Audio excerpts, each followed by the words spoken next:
was going to send me a message when he started it. So as soon as, yes, we're live, Mr. Francis. Hi. Morning, everyone. Welcome to the Safe and Sound Community Select Committee, Thursday, 22nd of April, 10 a.m. This will be the last committee meeting of this particular council. There'll be a new council elected on the 6th of May. So may I wish everybody the best of luck who are standing, and commiserations to those who might not make it, and good luck to those who are leaving us and not standing this time.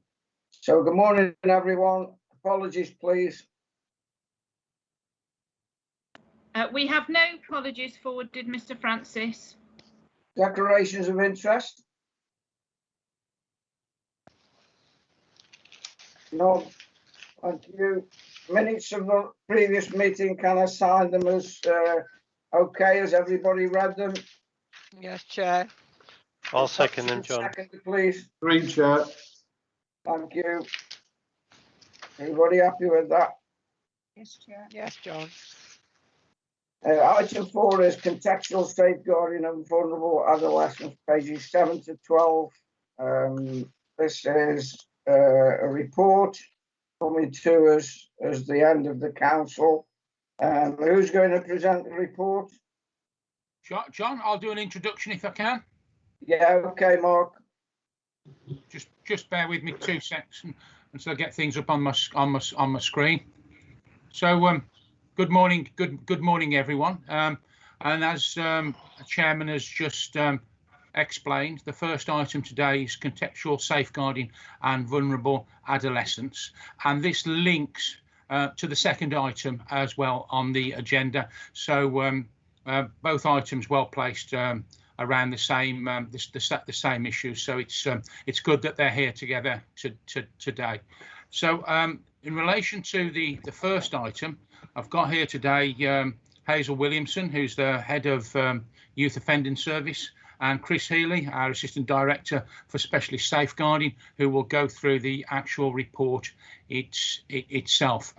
Members of the committee will know that child sexual exploitation in particular has been something that has come to this committee on a number of occasions over the last few years, and the committee has had sight of it and has been able to scrutinise. So this report will give an overview of our strategy and what we intend to do in relation to contextual safeguarding and vulnerable as adolescents.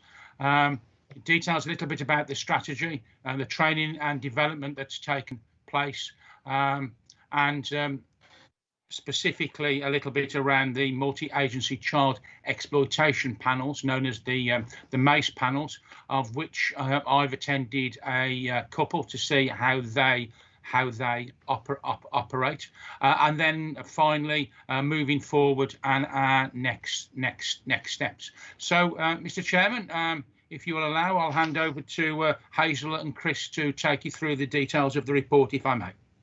Thank you, Mark. Good morning, Hazel. Good morning, Chris. Good morning, Mr. Francis. Good morning. Good morning. Good morning. Chris. Good morning. I'm going to let Hazel, as the author of the report, go through her report, and then obviously both Hazel and I will be around. Will be here to answer any questions that may come from the panel today. So, Hazel, do you want to start? Yes. Thanks, Chris. Thanks. Good morning, Councillor Francis. I'm kind of going to work on the basis that everybody's had pre-sight of the report and has read it, and I just want to pick up the highlights really, because I think, like Councillor Sutton has said, it's been here numerous times now. It was last here 12 months ago where we kind of outlined our new way of working in terms of including all children at risk of exploitation, following on from the recommendations in our Ofsted. I think it's last year when we were here, we were just at the position of finalising our strategy.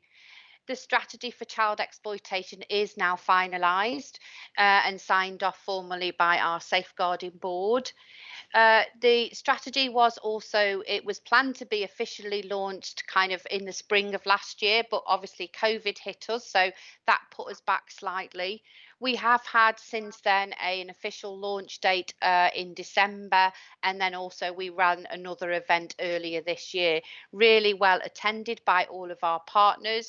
We were really fortunate to have some of our national speakers that we're working with. So Dr. Carleen Furman was involved in that also, and Helen Riley, our director, kicked off both of those exploitation launch conferences that we held. So I think the strategy itself is now kind of really embedded and signed off, and so I want to kind of talk to us about what that means then, and how do we know that we're doing well. Members may well be aware that we were very fortunate in securing some resources from the centre, from the National Tackling Child Exploitation programme. So this is funded from the Department for Education, and it's a number of partners, including Bedfordshire University, who are the leaders around contextual safeguarding, which is what we're applying when we're talking about our vulnerable adolescents at risk of child exploitation. So they've been working with us now for a number of months across the whole partnership to develop a performance framework that will sit beneath the strategy. Just some progress on that. We are now awaiting their final report. So they've done all the work that they need to do, and we're just awaiting that. Some of the detail was presented to members of our strategic safeguarding partnership for consideration, and there's some actions that will come out of that to take us forward. So we're hoping that within the next 3 or 4 months we will have a performance framework which will start to show some outcomes that sit under that strategy. From a Staffordshire County Council point of view, in how we manage and support children and young people who are at risk of child exploitation, you'll be aware that we have our multi-agency child exploitation panels, our MACE panels for short. We've spent the last 12 months really starting to develop those panels.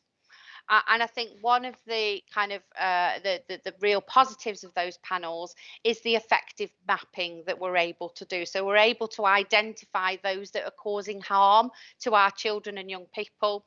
We have excellent engagement from all our partners, in particular our police, which links back to their local policing agendas. We also are starting to have really good engagement from our schools and further education establishments. And quite recently, we've now got sign up to our panels through our probation colleagues as well. So actually, we've spent probably the last 12 months really consolidating those panels. We've had a number of members observe those panels, and certainly Councillor Sutton attended and observed quite recently. And I think one of the strengths across the panels is the ability to map all those that might be causing harm. I think one of the developments also over the last 12 months is our work with our district borough councils. So one of the things members will be aware of, who've heard me talk about this before, is how we make spaces and places safer for our children and young people. And clearly our district boroughs are really key in developing that agenda. So we've started to undertake some safeguarding assessments of spaces and places. Together with our boroughs and districts, and actually we're starting to see certainly more CCTV where there's risks for some of our children and young people, cutting back of bushes. We're also upskilling a lot of our community members, but jointly working with our districts and boroughs. So that's been kind of what we've been doing really at an operational level over the last kind of 12 months, really kind of consolidating those MACE panels and developing our relationship with our partners who we need to help us disrupt those individuals.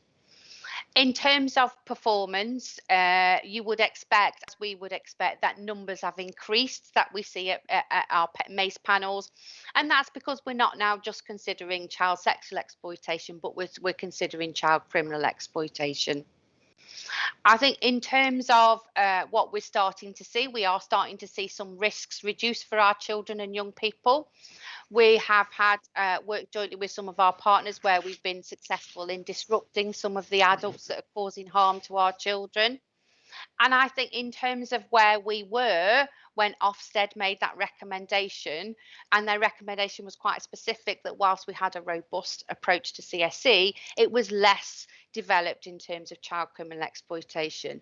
So I think now we are in a much better place if Ofsted were to visit us, because we've now got a process in place to consider all those at risk of child criminal exploitation. And I think now it's what we're really going to start to focus on with our partners is really starting to develop that a little bit more, and also start to think about actually what are the interventions that we can secure for children of particularly victims of child criminal exploitation.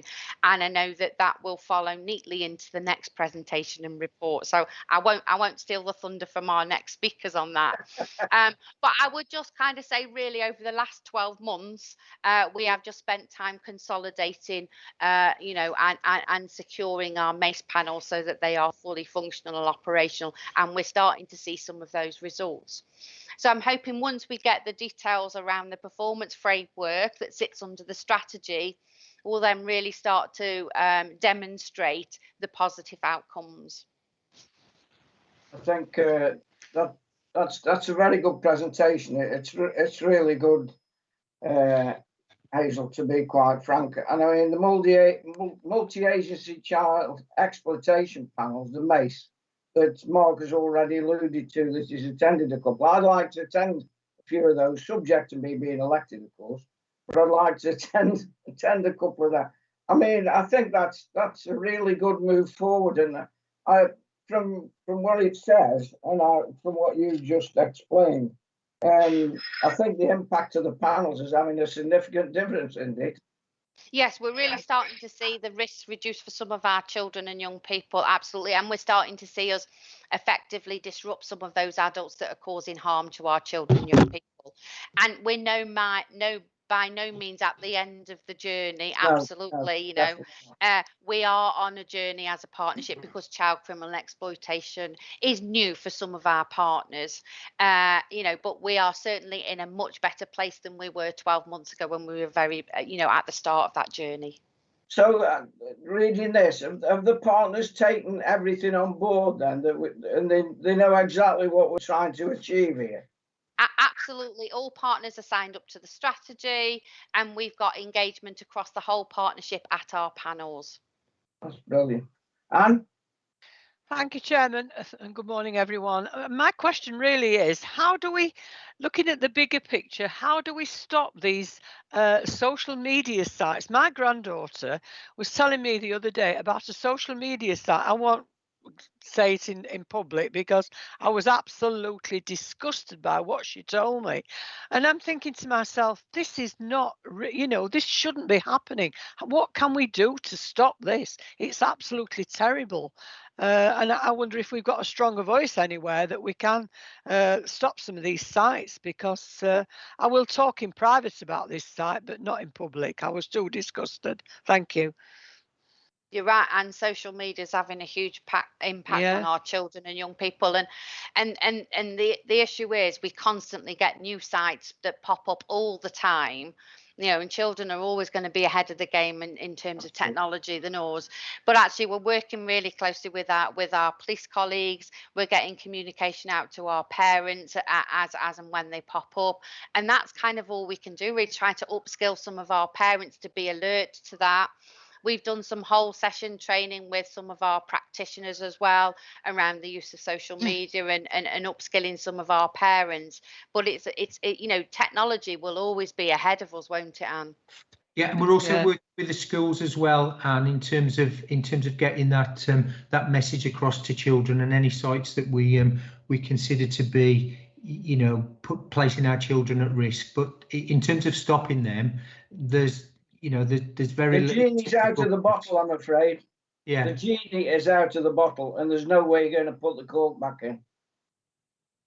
It's just what we do to mitigate that, John, and working with our partners to mitigate those risks. And I think to be quite frank and to bounce it back, the parents have got to get to grips with this as much as anybody else.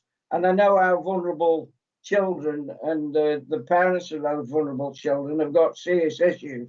to try and sort some of these problems, but we've got to give them the support to help them to mitigate the problem, to be quite frank. Well, it's a collective response, but Correct. You're right, Johnny. It is. It does stem from parents, and you know, that is an important part of our individual plans with children, is engaging with parents to make them more aware and to put in strategies that they can do as a parent or a carer to mitigate that risk. Agreed. Bob? Yeah, thank you, Sharon. Good morning, everyone. Two questions, if I could. One to do with the structure, and the other one around timescale. Thank you for the report. I thought it was really useful, and actually, with the MACE panels, hugely welcome addition to protecting vulnerable people.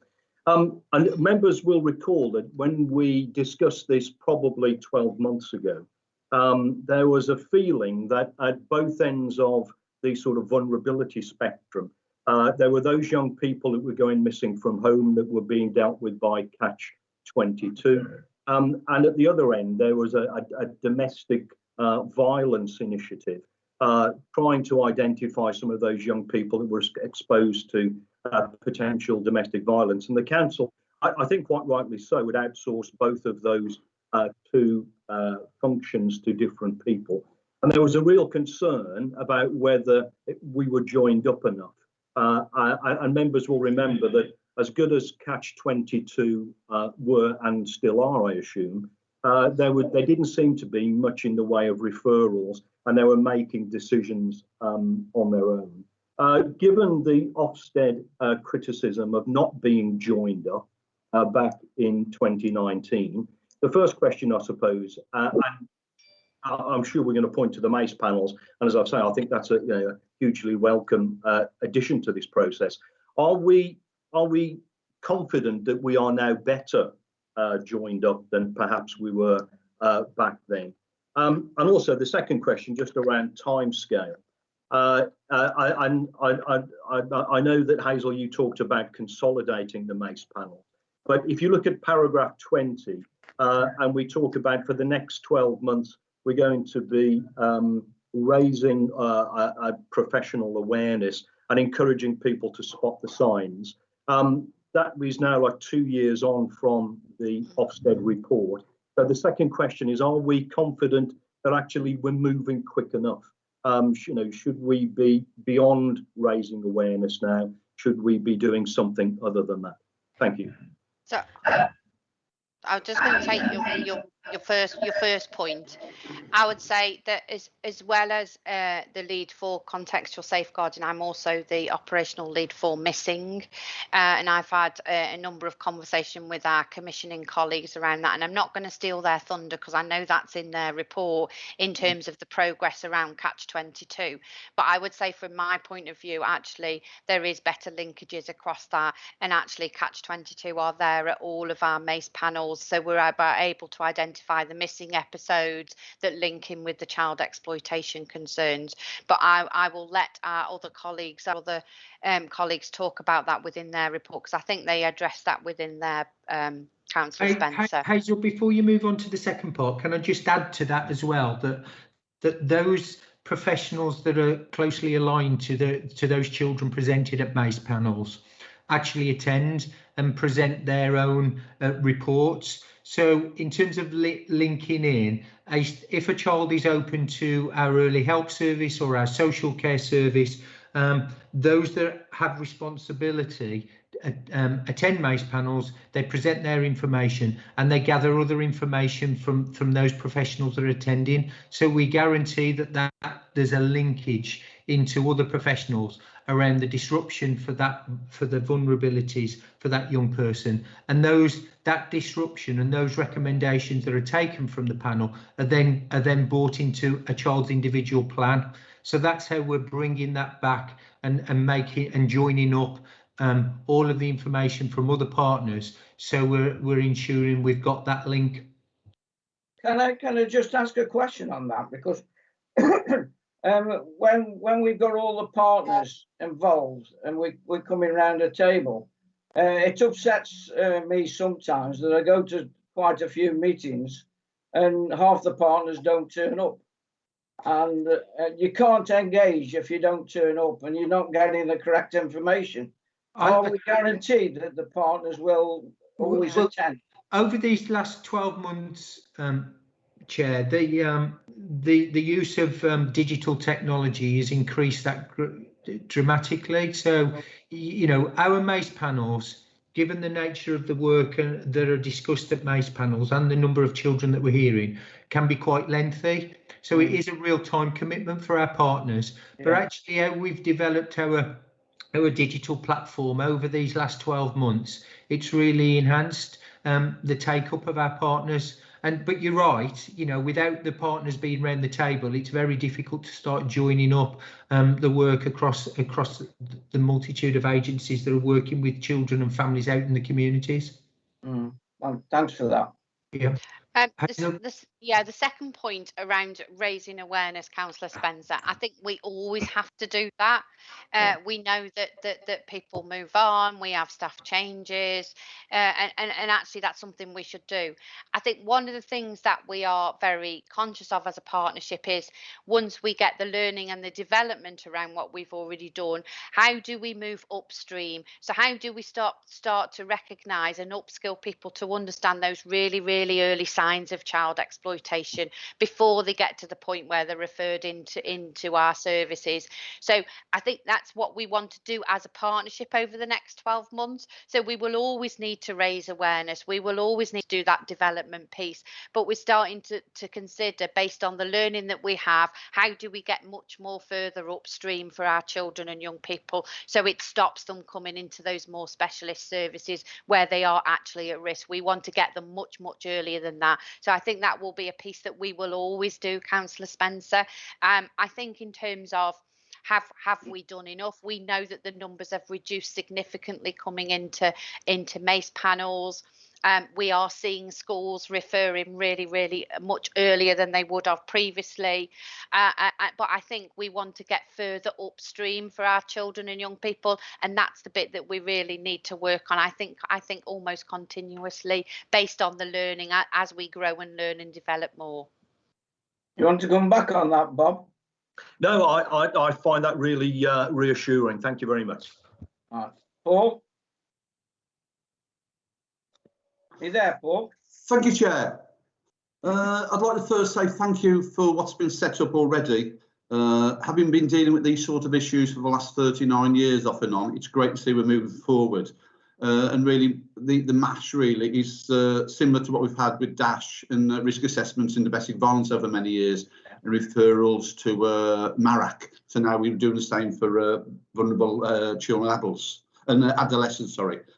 What really worries me, I mean, is Bob Spencer mentioned, or was John mentioned about parents. Parents can do all they like to try and help. Occasionally, it doesn't matter what the parents do, children will go against them. Over the years, I've dealt with parents who are in the multi-millionaire bracket, and their children ended up still being sexually exploited because that was the way the girls wanted to run their lives, was the best way to put it. But what does worry me really is it's the children who won't work with us, those who want to have it as their way of life, and what we're doing to help those really. Those who we can get onto a plan, keep working with, but it is those who repeatedly run away, okay, move out of the area, go with a pimp, wherever it's going to be, become part of county lines, whatever it is, because that's what they want to do. It's what we've got in place really to work with those. So, Chris, did you want to comment? Yeah, so in terms of engaging with young people, we look at their exploitation rather than what they want to do. So we work closely with both the child and the family. We recognise that some children are hard to engage with, but we've got a number of strategies across a multitude of agencies that work with those young people. So this is a difficult cohort of young people to engage with. We recognise that because of the level of exploitation that they're being succumb to. So we don't see it as though they purposely choosing not to engage with us. We try and target the exploitation that is causing the risk for that young person. So and it is a case, Councillor Snape, of perseverance. You know, these are children that, you know, are really labour intensive for our social workers and practitioners. And it's a case of consistently working with agencies, having a shared message to try and address those vulnerabilities and that exploitation that are surrounding that young person. I just don't want the panel to feel that we work with every child, because, as you know, some children won't work with us. Well, they just will not, and it doesn't matter what we say about dealing with the exploitation. Let's look at Luton, let's look at Rotherham. They all tried there and failed for many, many years. So I'm just hoping that we're not trying to pull the wool over people's eyes. There are children who are going to fall through our gap. And that's not because we've failed, it's because there was nothing else we could do. But I think just at times we've got to accept that and be willing to admit it. We're not going to catch every child. Well, we don't give. We hope people don't try and believe they can. Well, we don't give up on any child. If there's a vulnerability for that child, then we will continue to engage and do our utmost to engage with that parent and family up until the age of 18. If they're not looked after, obviously, if they are, then they'll continue to get support from the local authority. So, you know, regardless of how difficult it is to engage with that young person, we will continue and persevere with that engagement and look at different strategies to address those vulnerabilities that surround that young person. Thank you, and just good luck and keep doing what you do, because that's what we need. Thank you. Can I just also respond to that as well, Councillor Snape? I think what we need to remember is that exploitation is a safeguarding issue. Yes. So therefore we have a duty to safeguard those children, which means it's not always a choice for them whether they engage with them. Sometimes we need to put in measures to safeguard them, and we have done with some of our children who've presented some real concerns about the harm that may be done to them. And in terms of when we think about child criminal exploitation, if a child is committing offences as part of that exploitation, then they'll come to my service as a youth offending service, and then they will have to kind of comply really as part of that offer. But I think we should remember at the heart of it, it's about safeguarding. And you're right in terms of some of our parents. You know, I've visited parents whose children are being exploited, and actually they talk about their inability to safeguard their own child. Everything in the home they're being safeguarded. It's when they leave the home, and that's why it's really important that we're working together with Bedfordshire University to implement that contextual safeguarding, because it's recognising the harm outside of the home, and that's what we need to really develop as partners. And that's why we've been working closely with our district and boroughs, and also I'm part of a West Midlands group, so we're working together with some of those kind of bigger cities that might actually come in and exploit our children as part of county lines. You're right, it's not easy to do. Absolutely, this is really complex, you know, and our children are facing real threats, particularly those who are being criminally exploited. It's real to them, so it's really difficult for them to engage with us. But I think we do have to see it and keep in mind that it's through a safeguarding lens, and we need to do everything that we can to safeguard our children. I agree entirely what Councillor Bob Spencer says about training for staff to be able to pick up the signs when they're doing things. That is so important. But thank you for your responses. Okay, thank you. You happy with that then, Paul? More than happy. We're doing everything we can, and that's what the bottom line is. Thanks, Mark. Yeah, thank you, Mr. Chairman. I just wanted to come back in on a couple of points. The first one related actually to a little bit to what Paul and Hazel were just discussing. You know, and Hazel talking about contextual safeguarding being outside the home. But of course, we have to remember that with digital technology, a contextual safeguarding actually comes into the home as well. In all fairness, nothing to do with the family members, but through that technology, you know, that the walls around the house are not always necessarily a barrier. But the point I wanted to raise, and why I put my hand up, and we have moved on a little bit, but I will just quickly emphasise this, was around the MACE panels and is the buy-in from partners. But certainly the two I've been to, there was certainly good attendance commenced by all partners across the board. And I think Chris alluded to the fact that they're structured in a way that some the individual partners or individual social workers for that don't have to be there for a 4 or 5 hour meeting just for a 15-minute slot at the end for those. You know, the meeting I went to was structured so there was breaks. Then during the break, the other members that who were needed to come for that bit were contacted and came in for that section. You know, so on the face of it, they look like they're long, but they're structured in such a way to help to assist everybody that they're not spending all day there for a half an hour slot. And that's exactly how meetings should be structured anyway, Mark. Let's face it. Did you hear me, Mark? You're on. I did, yes, yeah. Okay, thanks for that. Anne? Thank you, Chairman. Well, County Lines has been mentioned, actually, and I just wanted to point out to people that County Lines has been on the go for 30 years, to my knowledge. 30 years ago, County Lines were operational. It wasn't known as County Lines then. And believe you me, of a mother of a child that, you know, was in being diverse with these people and what have you, and trying to do everything possible to try and keep them, you know, safe and what have you. It is not an easy job for a parent, believe you me. I did everything possible but failed, I've got to say, eventually, and it's not easy. I just wanted to make the panel aware of that. Thank you. You're right, Councillor Edgeller, and I don't think it's about parents failing. These people that are exploiting our children have got such a hold over them that it's so difficult. So I don't think we should see this as parents failing. This is why we're trying to look at it from what is happening outside the home and how can we disrupt those adults that are causing our children harm. And you're right, it's not easy as a parent, and we're looking at how we can support our parents to manage that. Yeah, I think when they do, sorry, Chair, through you, Chair, I think when they do find these people that are exploiting our children, they've got to put them away for a long time, not just for 18 months or 12 months, but for a long time. Thank you. Okay. Brian? Yes, good morning, Chairman. Thank you for the report. Really interesting. A number of us on the panel come from a policing background, so we know that the challenges you certainly face. One of the things I'm interested in is page 10, item 25, where you talk about 275 children were discussed at panel. Now, presumably, which is a significant number, presumably those 275 children have had interventions of some kind or another in the first place, hence the reason at the panel.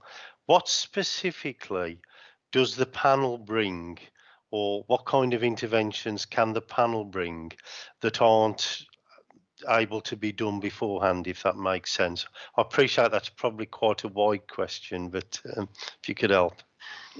No, I can certainly try to address that, because you're right. Some of the interventions that we use are already in place. But what we know is when we put all the pieces of the jigsaw together that we're really able to target and make sure that we get the right interventions in place. And some of the beauties of the panels, which I know Councillor Sutton will have seen, is how we link up all those children that are known to other children and perhaps being exploited by the same adult. So that's what that additionality that brings. So we can then really make sure that we're targeting the right adults in the right way. I think the other thing for us is certainly there are a number of pathways, and we need to decide together which is the right pathway for our children and young people. So some of them, we've got some excellent schools out there who we are working jointly with to support them, but actually they've got the best relationship with the child. So it's not always that you know, we wouldn't necessarily want to bring in somebody new. So that the panels are very cognizant of that. Who is the best person to work with their child based on all the information that we know? So you're right, most of the services are there, but it's more about how we coordinate that and get the best and right response at the right time for that child. That's really helpful, and presumably you do that with the young people. You look perhaps at locations like schools and specific to an offender. If an offender is identified as perhaps exploiting a number of children, the police may then put in additional resources as a result of that panel. Right. Yeah, we're great, doing thank you. we're doing all kinds of that things, particularly with our police colleagues, the disruption. So we're using the Home Office disruption toolkit, which has everything you would expect, like your child abduction warning notices, your stalker legislation. We're using all of that to support to disrupt those adults. Yeah, and a strength of the panel, Councillor Jones, is that mapping exercise. So whereas the social workers will be focusing on the child that they're working with, the panel brings together the risks for other children that are associated collectively, such as areas, such as an individual that may be involved with a number of young people. So that's the strength, that mapping that comes out of the panels as well. So and that allows for that disruption to happen on a wider scale. That's great. That's really reassuring. Thank you both. Thank you, Chairman. I mean, I've got a personal friend of mine whose son got mixed up with county lines a number of years ago, and the mother was bailing him out all the time with money. Actually, that made it worse, and because it's one of the wealthiest areas in Stafford Borough, where they live, and they've got the money to do it, and sometimes it makes the situation worse. And I think it's even harder for us to get into those sort of situations and to give them the support they need. Well, but the vulnerabilities cut across all sectors of the community, regardless of the standing that a parent may have in the community. It's indiscriminate. Yeah. Well, thank you both. That was a good report. It's really great, and over the last few years, the way you've tackled this and the way I think the whole system is actually gelling, and we now everybody's working together, which is a big plus, which has taken a long time to achieve. But as other people have mentioned before in this committee, when they come before us, it's a culture change. We're actually achieving a big culture change here, aren't we?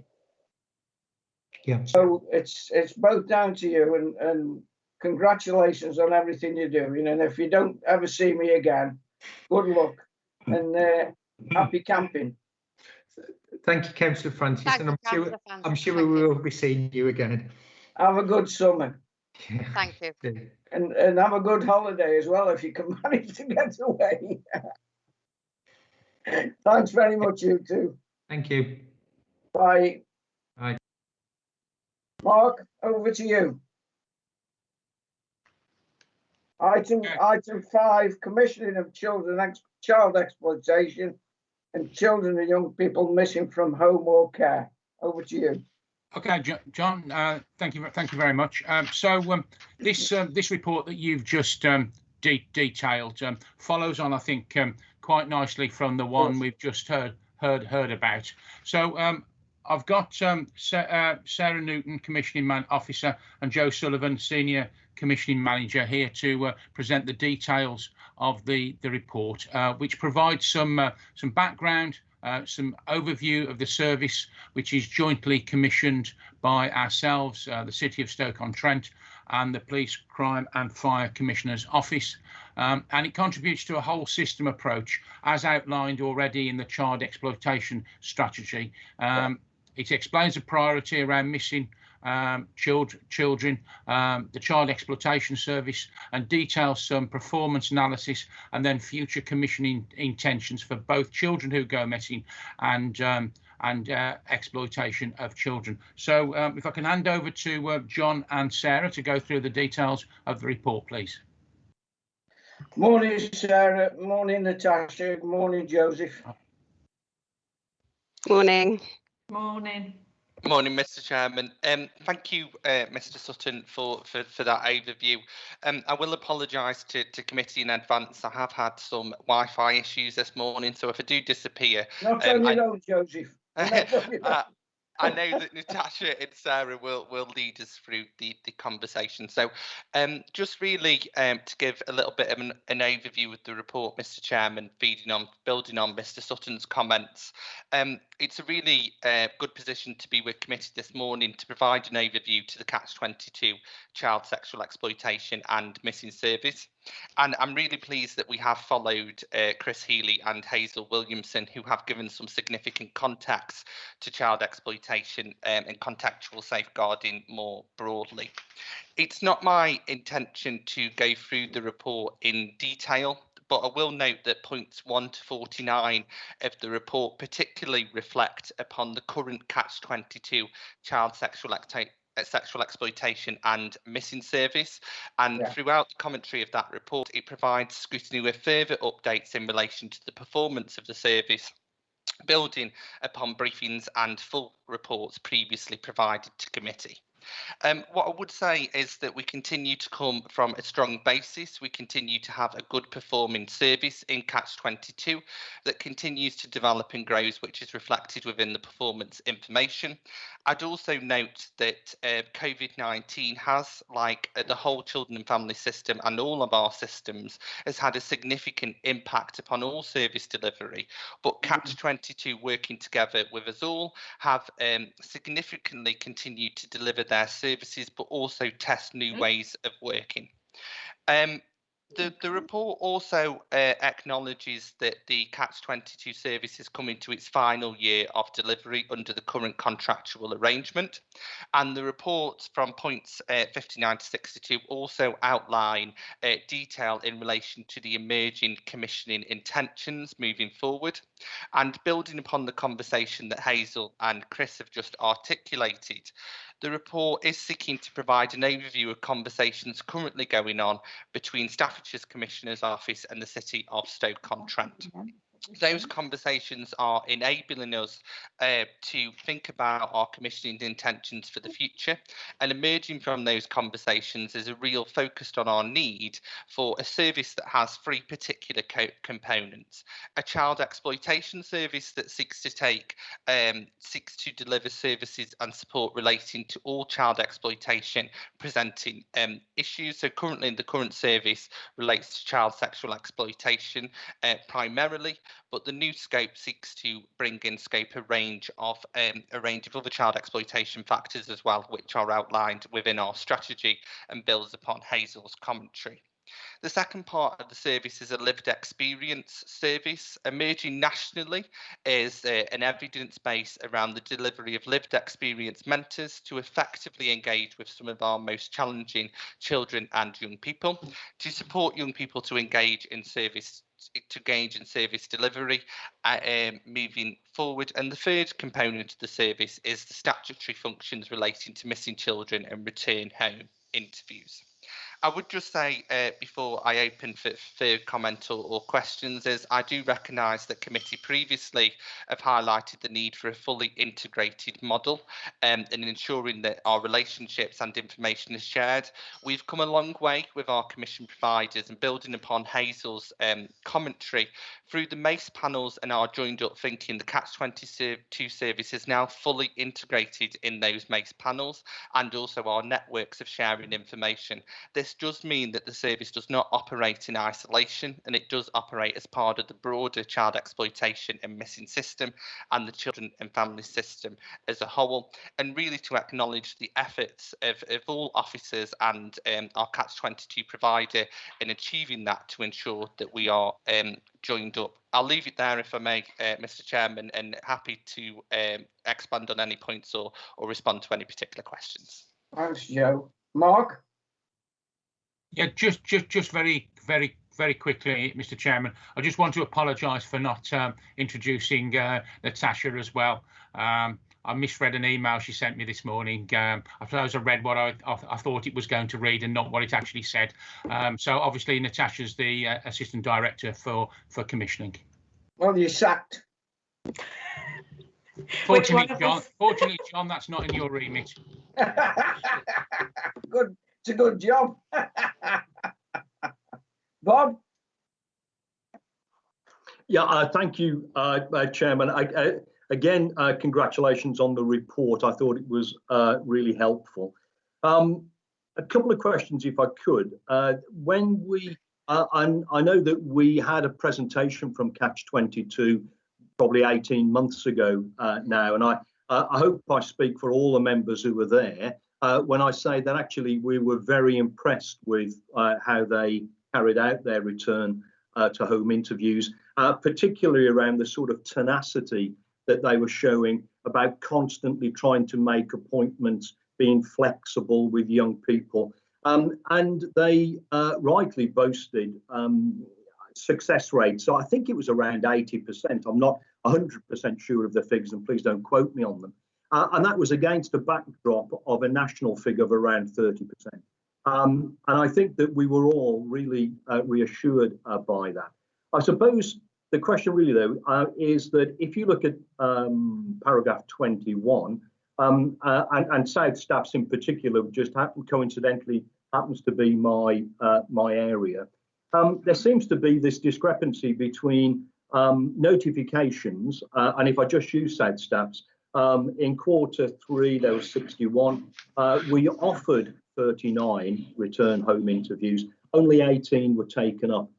So that brings us back to around about a 30% success rate. So is there something else at play, or has our performance dropped off, I suppose, is the first one. And why is it that we have 61 but we only offer 39? And why is it, do we understand why? Bear in mind the Ofsted report talked about us not understanding the situation.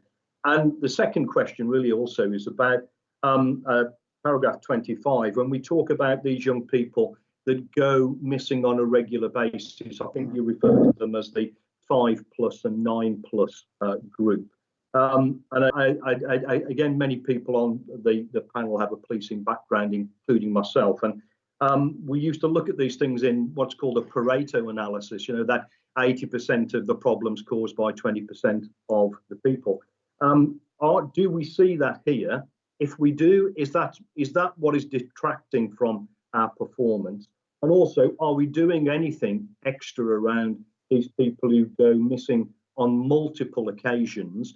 Because naturally, if we can prevent that, then presumably we'll prevent a lot of unnecessary intervention. I hope that makes sense. Can I, before anybody answers, can I just come in on the back of Bob there? Because as you know, particularly Natasha knows, this is a pet subject of mine, particularly with Mick Harrison. And Mick and I used to liaise quite often about this. And it's always seemed quite a problem for us. And I quite agree with Bob. If you look at the figures and then analyse them and go backwards, the figure does drop to round about the national average. So where are we with it? So if you answer Bob's question, then mine. Yeah, thank you, Mr. Chairman. Thank you, Mr. Spencer, for that question. So I will start with some of kind of the strategic narrative, and then invite Sarah to bring in some of the detail as well. So in terms of the data within the report relating to return home interviews offered, we are very ambitious here in Staffordshire to ensure that we are offering those return home interviews within the timescale and statutory guidance. However, in the majority of cases where a return home interview is offered but not undertaken, this is quite often because the child or young person the return home interview relates to is actually in the care of another local authority.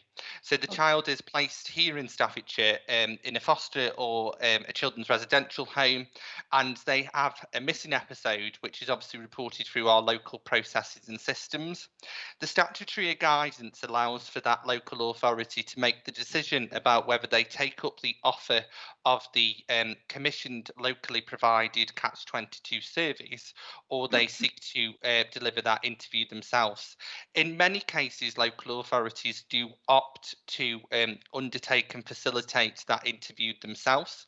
That means that the interview is ultimately declined from our Catch-22 provider, and then the interview is undertaken by the local authority in question.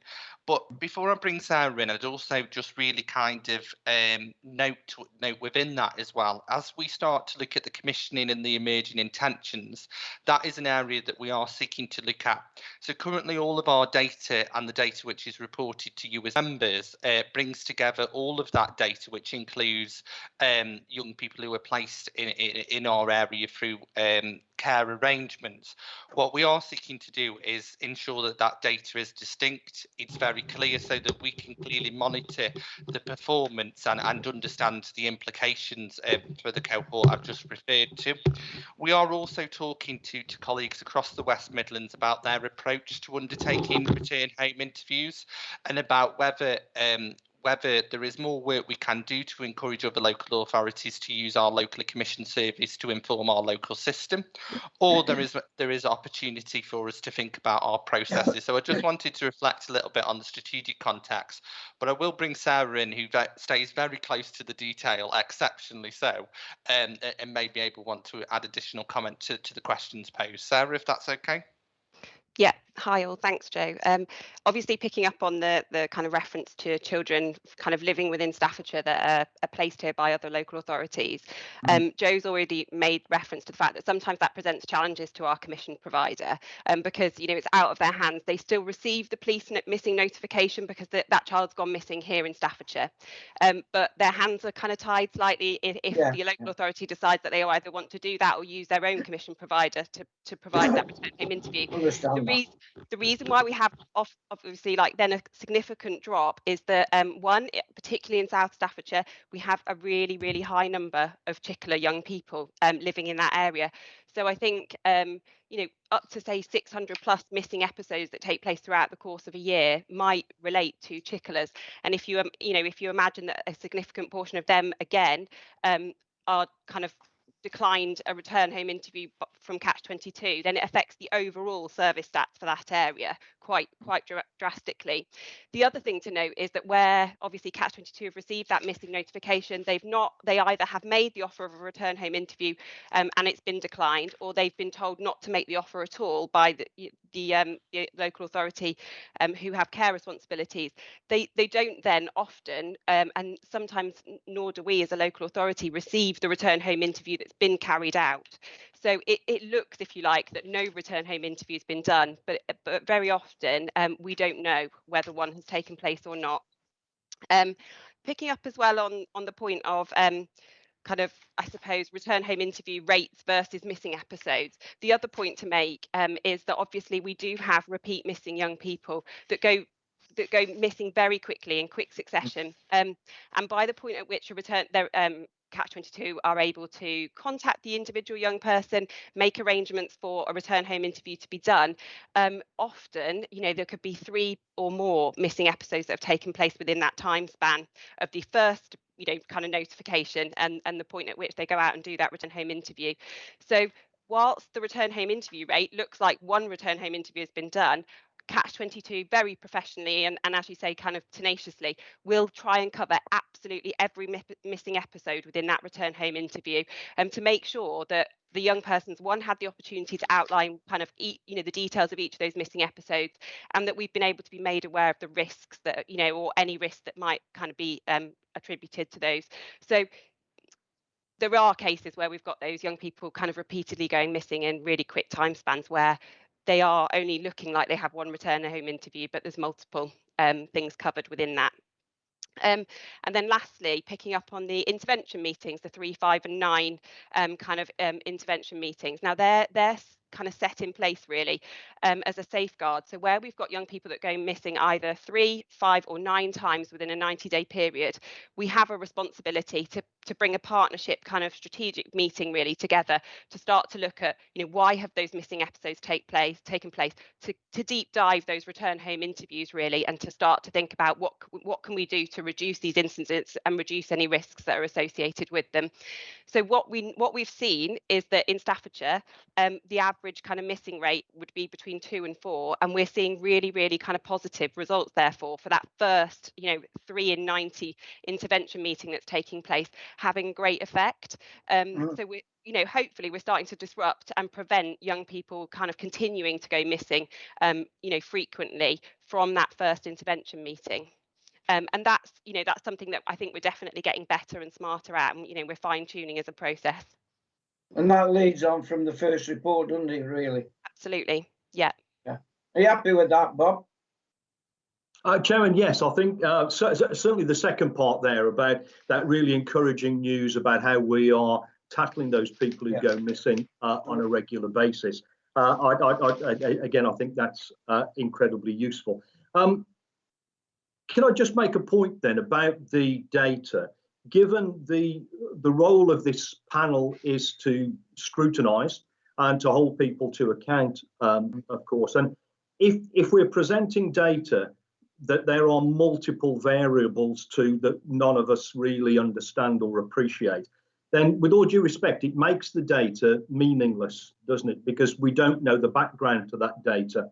And actually, if part of our role here is to monitor performance, I just wonder, and I don't know what the answer is, whether we could look at some data that perhaps best describe our own performance so that we can scrutinise that.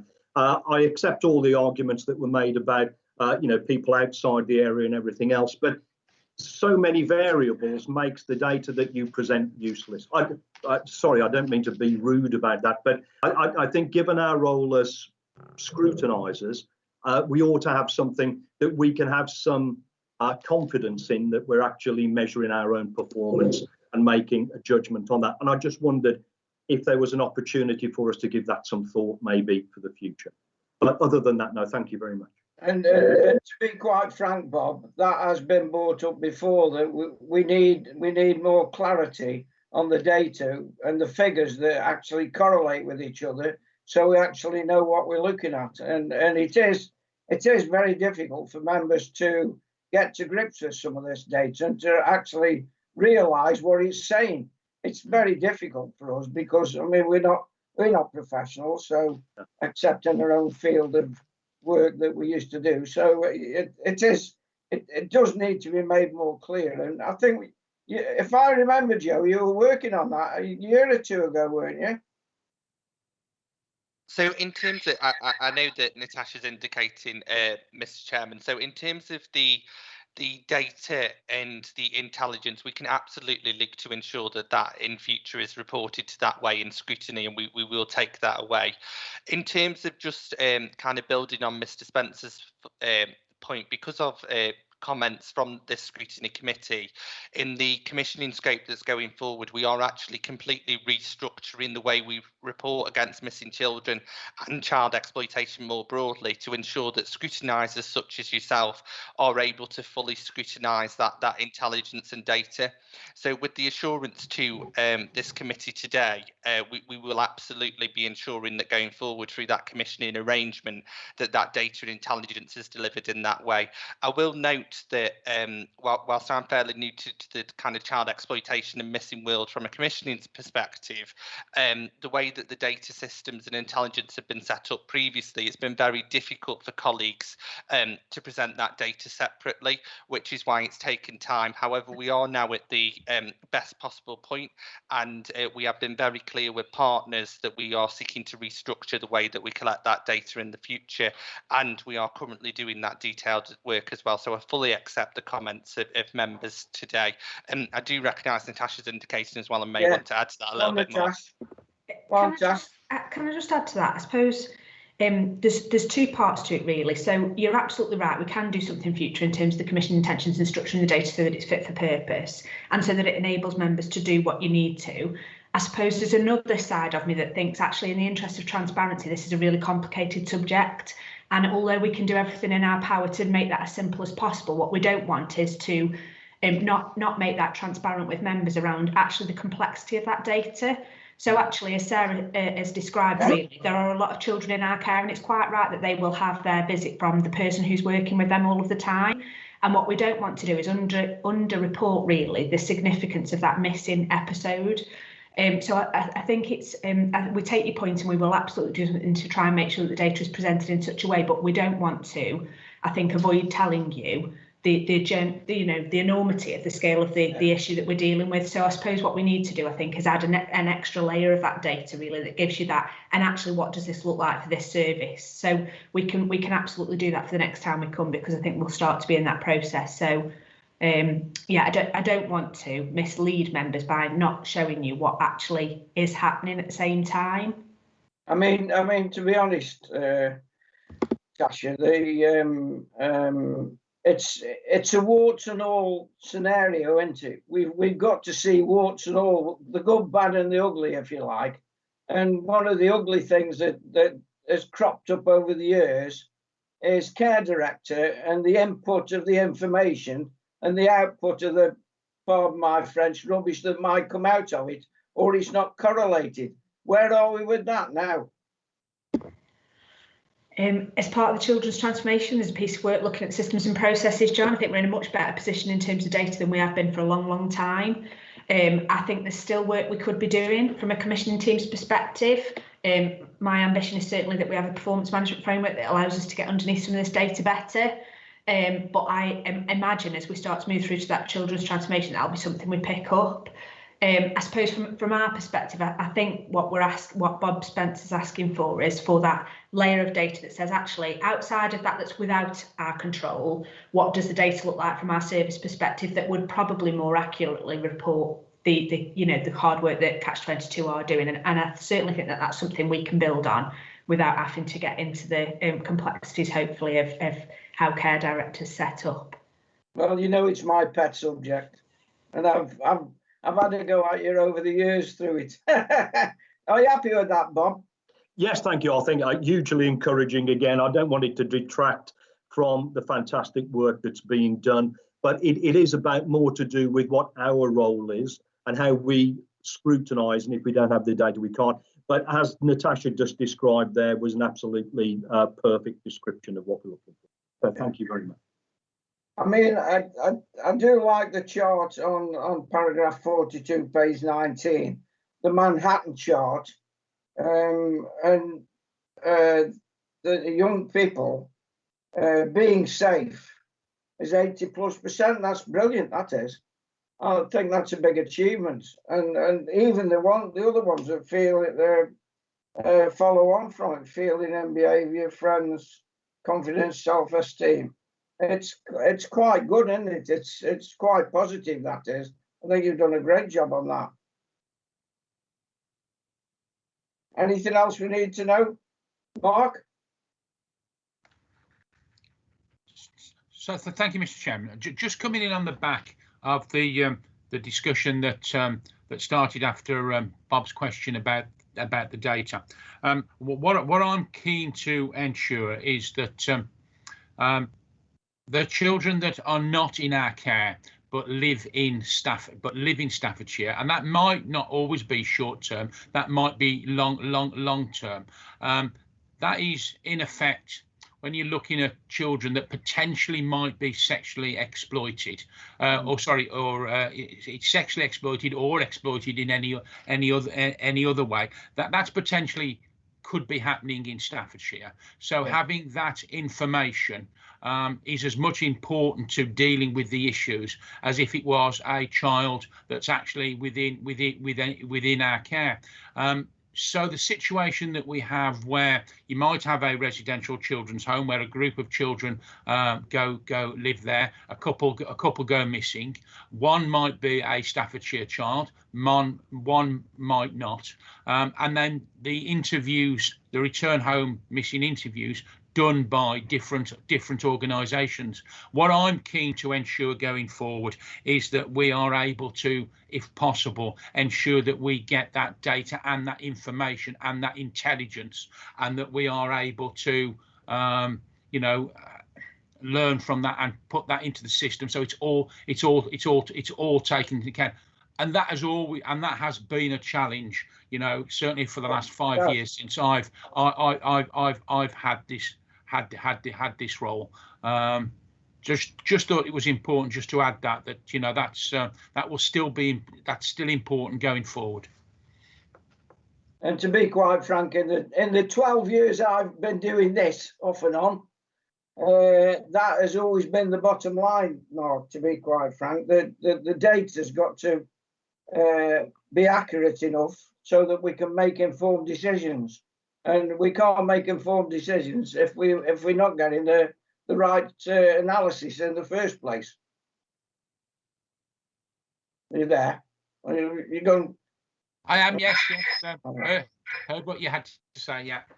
Moving forward on page 23, 61 and 62. Development of future commissioning intentions underpinned by joint strategic needs analysis, which will inform the development of service alongside co-production, key partners and stakeholders. Is this co-working? Is this co-working working? Is that everything? Is everything gelling together on this?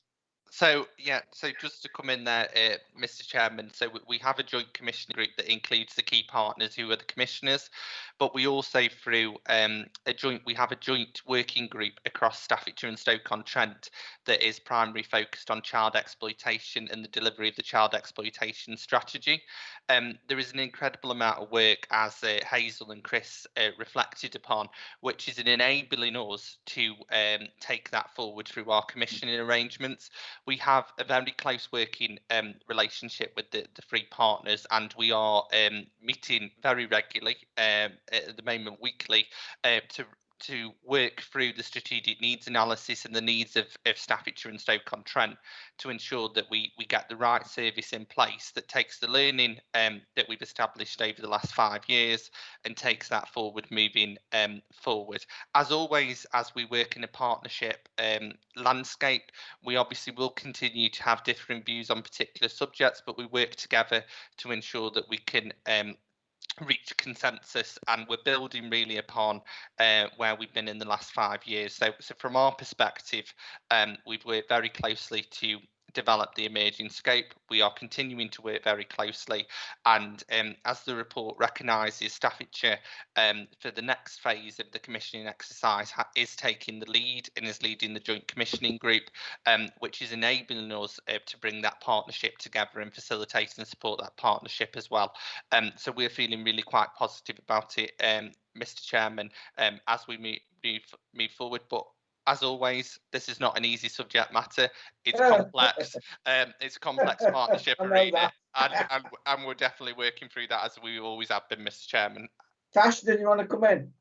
I just think it's worthwhile reflecting on. Sometimes it is difficult, Councillor Francis, but it's the right thing for our children. There's so much movement between Stoke and the county that actually it would be not in their best interest to not work in partnership. So we're absolutely committed to doing that, as difficult as sometimes it might be. So at the moment we're positive with the progress we've been making, and as Joe says, we continue to talk to partners to make sure that that's effective. So are you telling me that Stoke are cooperating for once? Yes. Oh, well done. That's magic, that is. I shall have a word with the leader and have a chat to her about it. Does that mean that the joint strategic needs analysis, who's actually, are you leading that, Natasha? Joe and Sarah have been leading that work, working with the partners. So obviously we've contributed our data, and the other partners have added theirs into it too. But Joe is leading the joint commissioning group that's taking that forward. Yeah. So what are the terms of reference on it? So in terms of, just to come in there, if you're okay, Mr. Chairman, so in terms of the terms of reference for the joint commissioning group, that joint commissioning group has been in place for some time, that was previously led by Stoke as the lead partner, and that joint commissioning group responsibility is to focus on need, and actually to work through that group to establish our future commissioning intentions. So from a terms of reference perspective, the points that are in the report around the emerging commissioning intentions, that in turn informs the terms of reference. So our terms of reference is to focus on the leadership and facilitation of a commission service around child exploitation, lived experience and missing children, and that's driven through that group where we seek to have partnership consensus and approval, and then we obviously, because the matters that we are discussing are reserved matters to the individual organisations, we then take that back into our own organisations, which includes the scrutiny committee, and obviously ultimately decisions taken in relation to the future commissioning intentions will be a cabinet approval required at that appropriate point. That will be the same for the City of Stoke-on-Trent, and approval of the commissioner as well. So what's your time frame on all of this then, Joe? So the current time frame is for the new service to be in place for the 1st of April 2022, because we've now entered the final year of the current commissioning arrangement. We do continue, Mr. Chairman, to continue to review that. As we've talked about, there's real complexities and risks.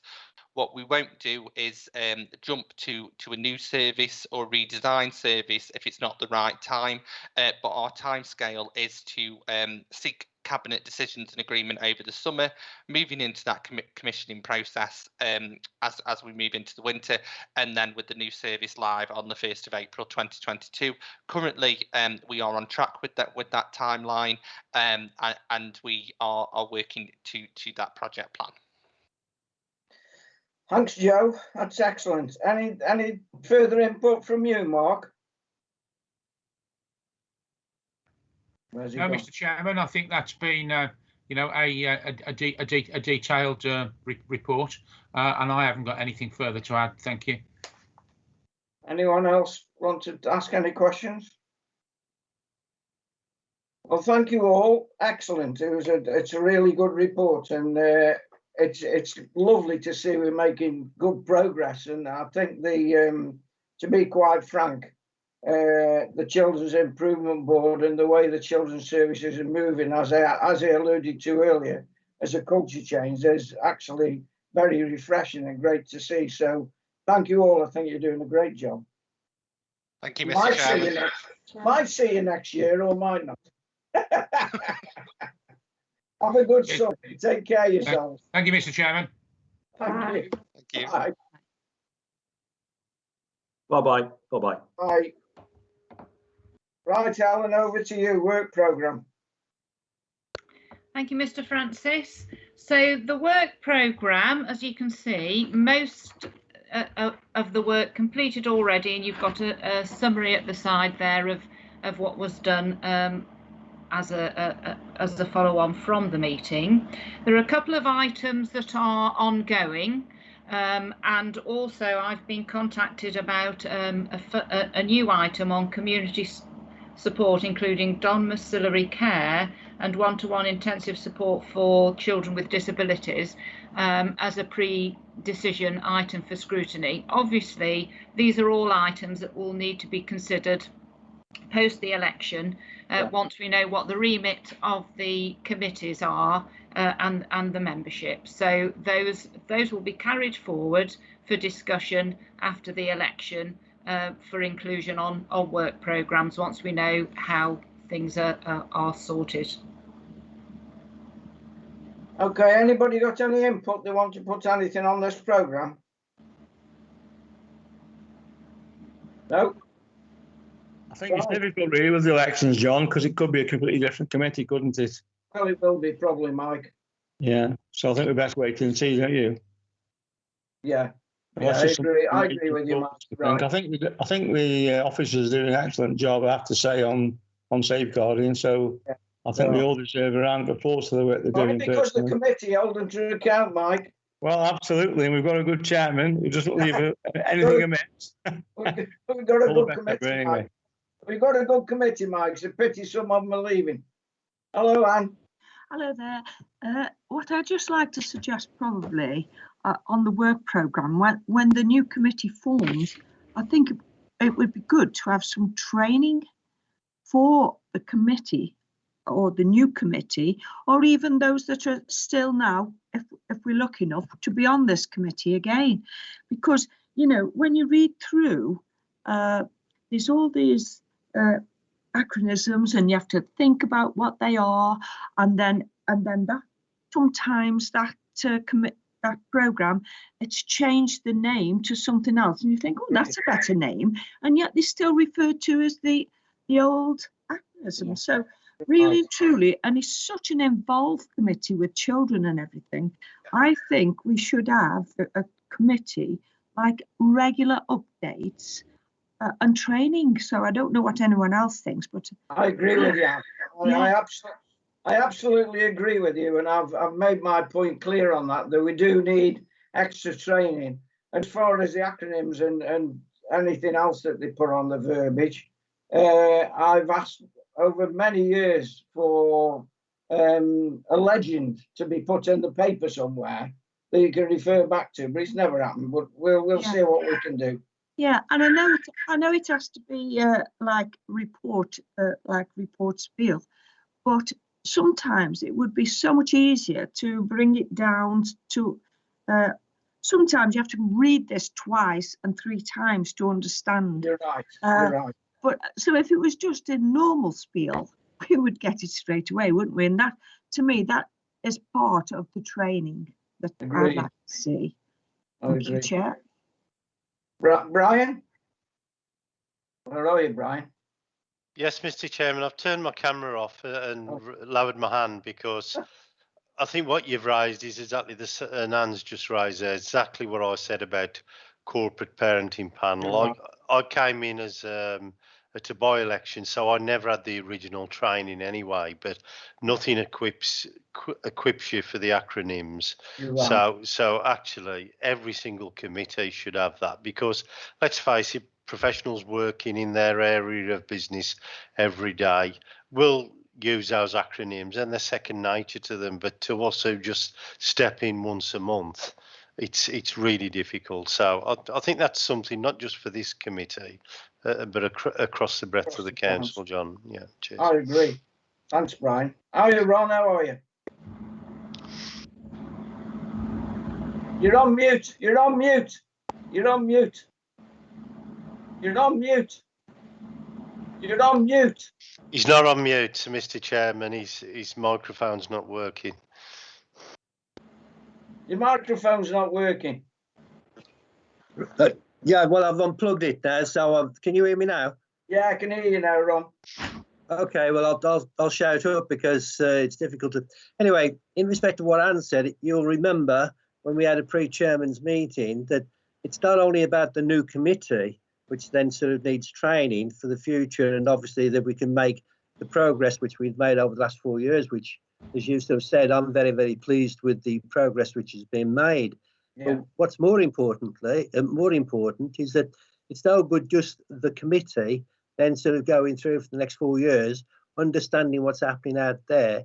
We need to broaden it then to the councillors and even parish councillors if necessary. It's such an important issue that every child does matter, whether in Stafford or outside of the system. And I think that I know it's very difficult, but I think what's important in respect of referring it out to the districts and the boroughs is then just an appreciation meeting. Obviously, it doesn't have to be an in-depth one, but at least then they should know what the background is, what we're trying to do as a county council. At least then they've got some idea.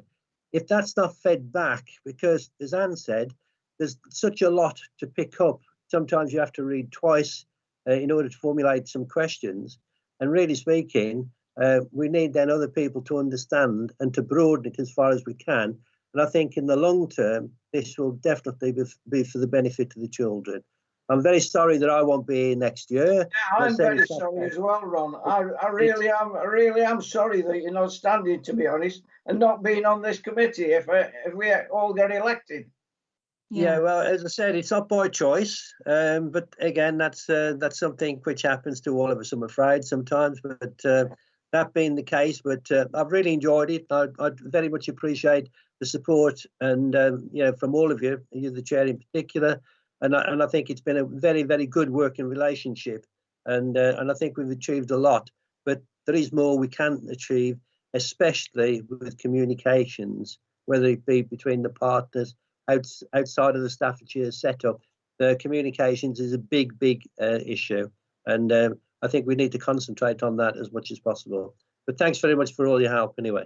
I think you're very welcome, Ron, and I think you've been an excellent committee member. It's been a pleasure working with you. Thanks very much. Second that, John. I think wish Ron all the very best. He's been an excellent councillor. And all the way through his the time I've known him. So good luck to you, Ron. Good luck in the future. Have a good summer, Ron. Will do. Hello, Paul. Did you want to speak? Yes, please, Chair. I'd like to also say, Ron, thanks. It's been great working with you. I've taken a lot from you, your advice, your knowledge. It's been great. But just one of the points you just made there, I tried to, when I was on the district, to get the district council to agree that all counties should receive safeguarding training. And Cannock told me it wasn't necessary. They didn't need it. They didn't deal with children. It was a county issue. So really, maybe a great idea, and I think it is, but just trying to sell it to certain of the districts or boroughs may be quite difficult.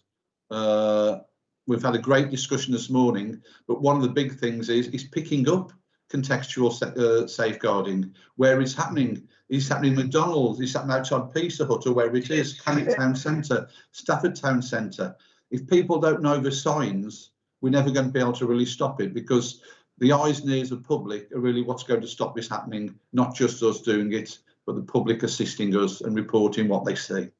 To be quite frank, Paul, I mean, I've said exactly what you said to the parish councils in my patch, and they just don't believe. Oh, it can't be happening here. Well, it bloody well is happening there, whether you like it or not. You know what I mean? So people don't realise exactly what's going on around them most of the time. It's happening everywhere, as we know. County lines, juvenile prostitution, pimping, whatever it is, it's happening everywhere. But thank you as well, Chair, for the way you've chaired the committee. I've enjoyed the last 4 years. So whatever happens, thank you. And to be quite honest, to everyone on this committee, have done a fantastic job over the last 4 years. And to be quite frank, it's probably one of the biggest items that the county have got, this select committee, because it covers such a broad brush, and it's, you know, especially some really nasty stuff that's going on out there that we have to deal with and scrutinise. So I think you've all done very well, and I think I congratulate you all. And if some of us don't survive, we don't survive, but I'll miss you all anyway.